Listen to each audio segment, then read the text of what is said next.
Bonjour à toutes et à tous, bienvenue avec cette édition qui commence par cette fameuse grande rentrée pour les petits et les grands également.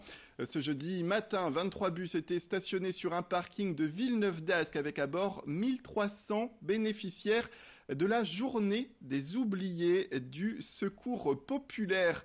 Hier, 5000 enfants d'Île-de-France étaient sur la plage de Cabourg en Normandie et ce jeudi, eh bien, ce sont 11 000 personnes de la France entière qui peuvent profiter de places à un tout petit prix pour aller voir Mickey à Disneyland Paris. Une sortie qui est proposée depuis le mois d'avril aux bénéficiaires de l'association. Le parc ne sera pas privatisé pour la journée, donc oubliez tout de suite de vous y rendre si c'était le projet. 110 000 personnes du Secours Pop sur 50 000 que peut accueillir le parc, il risque vite d'être complet. Tout de suite, l'interview d'un des organisateurs. On a déjà des gens qui attendent depuis longtemps, on a même des familles qui ont fait la surprise à leurs enfants parce que c'est leur anniversaire là bientôt, donc ça trépigne un peu. Et effectivement, ça va être une belle journée parce que Disney, ça en met plein les yeux à toutes les familles. C'est quand même quelque chose d'assez inabordable pour nos familles. Là, les tickets d'entrée qu'on a eu ont une valeur de 90 euros. Et nous, on a proposé le tarif à 20 euros, transport, repas et entrée au parc pour les familles, et en laissant le temps aux gens de pouvoir étaler le paiement, quoi. On en vient à moins de 2 semaines avant la rentrée scolaire. Il vous reste quelques jours pour effectuer les achats de fournitures et remplir le cartable des élèves. À Auchan-Rond, qu'on prépare cette période depuis janvier dernier. Et pour cause, sur le mois de juillet, août et septembre, le rayon école et bureau réalise 70% de son chiffre d'affaires. Du coup, dans ce magasin, rien n'est laissé au hasard. 9 personnes travaillent à plein temps dans le rayon, une présence de 5 heures du matin jusqu'à 21 heures. L'enjeu est grand, il est de taille, en moyenne par jour. Durant la période, 10 000 articles sont achetés. Florent de Cotigny, responsable du rayon, en sait pour sa part quelque chose. La rentrée des classes, c'est sur une période de 2 à 3 mois jusqu'à mi-septembre et ça représente l'équivalent de 70% du chiffre d'affaires sur l'année. Donc c'est un réel enjeu pour nous, pour toute l'année, pour réussir une année complète. Ça commence en fait dès début janvier au niveau des achats reliés avec notre centrale, et à partir donc dès début juin, on commence à faire une préparation en amont pour pouvoir avoir tous les produits, et la mise en place commence réellement au niveau du début juillet. On n'installe pas tout d'un coup, en fait, on fait les allées selon différents jours, et après surtout on installe selon la demande du client, donc tout ce qui est articles écoliers, la maro scolaire qui tombe d'abord parce que c'est vraiment les produits phares où on peut anticiper les achats. Au niveau de tout ce qui est articles écoliers, papeterie, c'est un peu plus long parce qu'on respecte souvent la liste des enseignants ou des choses comme ça.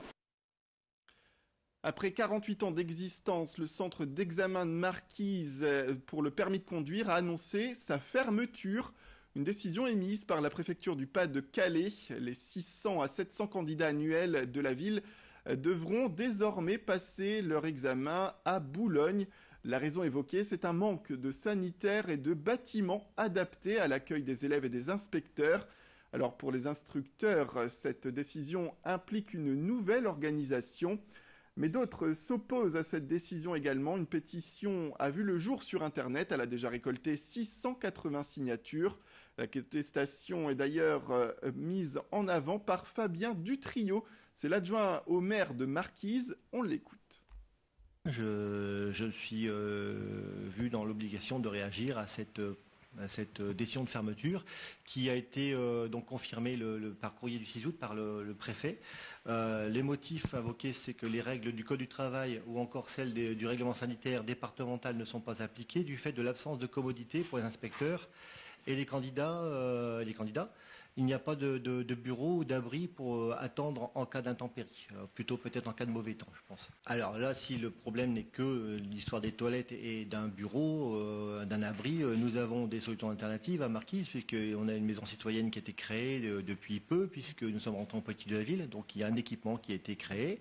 Il y a également la maison d'association, mais on a aussi d'autres possibilités, également au niveau intercommunal, puisqu'on a le hall de la communauté de communes, alors ça c'est pas moi qui en décide, c'est forcément le président de la communauté de communes qui peut éventuellement intervenir.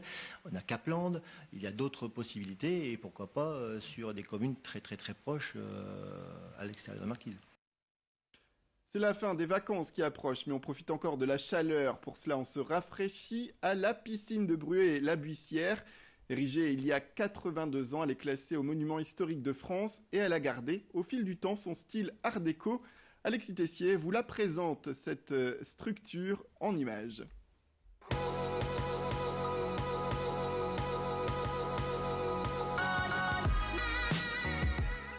La piscine de Bruay-la-Buissière, dernière piscine art déco ouverte à la baignade, inaugurée en 1936, l'objectif était de proposer des loisirs aux mineurs pour leur bien-être et leur santé. Nous sommes dans l'époque du Front populaire, les salariés profitent de leur premier congé payé. La piscine porte d'ailleurs le nom du ministre de l'Intérieur de l'époque, Roger Salengro.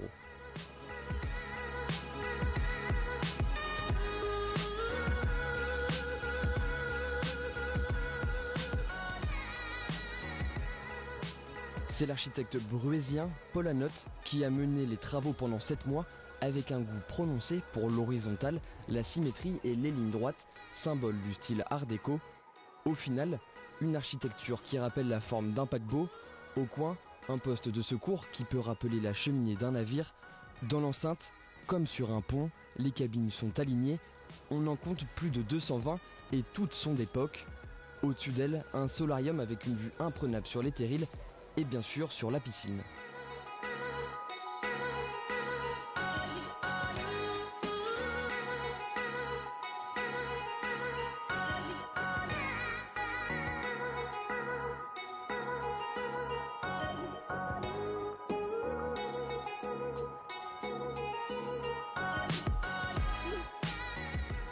Trois bassins, le plus grand mesure 33 mètres.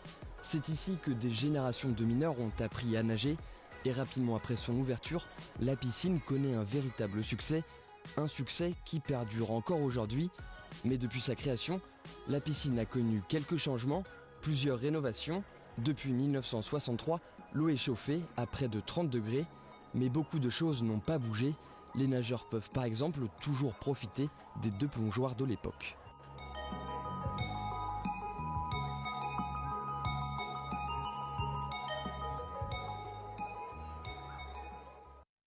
Voilà, c'est la fin de cette édition. Merci à toutes et à tous de nous avoir suivis. Restez avec nous, l'information continue.